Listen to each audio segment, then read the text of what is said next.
understand the keto diet, we've got to start from the beginning: calories and macros. Calories are energy. It's important to recognize that weight gain and weight loss are complicated. Calories in and calories out is too simple and not accurate enough. Exercise is important for a healthy lifestyle, but it has minimal impact in terms of weight loss, while it does of course provide other health benefits. Burning 300 calories in a workout doesn't equate to burning off a cupcake. Nutrition is going to be about 90% responsible for changes in our bodies in terms of weight. And different types of foods metabolize differently in the body. There are many variables. That's why eating 2,000 calories of fruit is not the same thing as eating 2,000 calories of goldfish. Macronutrients consist of protein, carbohydrates, and fat. All calories come from these sources, with alcohol as the exception. Your total calories for the day, no matter how many you eat and what diet you follow, equal 100%. Each of those macronutrients becomes a percentage of your daily pie, and the ratio will often change based on the diet. You cannot have 100% of calories come from each macronutrient. That would be 300%. And because math exists, that just isn't possible. You can have an equal number of calories from each food, 33.3%, but fat contains more calories per gram than protein or carbs, so the percentage would be different in that case. A popular diet you may have heard of on YouTube is a high-carb, low-fat diet, or 80-10-10. That means 80% of calories come from carbs, 10% from fat, and 10% from protein. Competitive bodybuilders often build muscle with a diet that's higher in carbs and lower in fat with moderate protein. And then closer to their competition when they need to lean out, protein becomes the biggest macronutrient in their diet, followed by fat and carbs.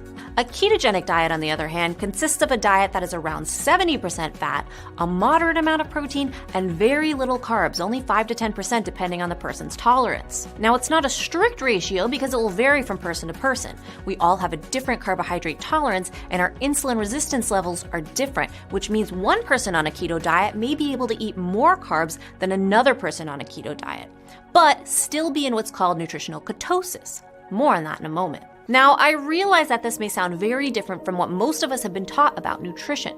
When I first heard about a keto diet and this high-fat ratio, I was skeptical. I had always been taught that you don't want to eat a lot of fat, but a keto diet functions differently than some other common diets, such as a diet higher in carbs with less fat and protein that we are typically told is healthy.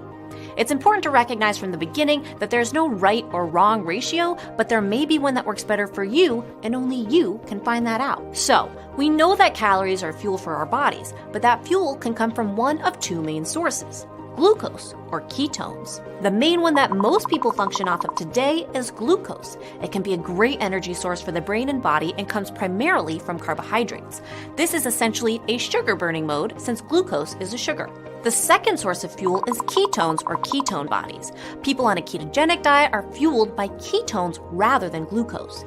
Ketones are produced when glucose levels fall and the body has access to fat either in the form of stored body fat or dietary fat. When someone's body uses ketones as fuel rather than glucose, they are in nutritional ketosis, which is like a fat-burning mode since fat is the fuel source. I'll talk more about the benefits of ketosis in a bit. For any diet, it's important to have both carbohydrates and fat for the body to function properly. However, it's the amount of one relative to the other that will determine your fuel source, and one is not right or wrong. Now, if glucose is available to the body, it will use that first because it's easy to burn up.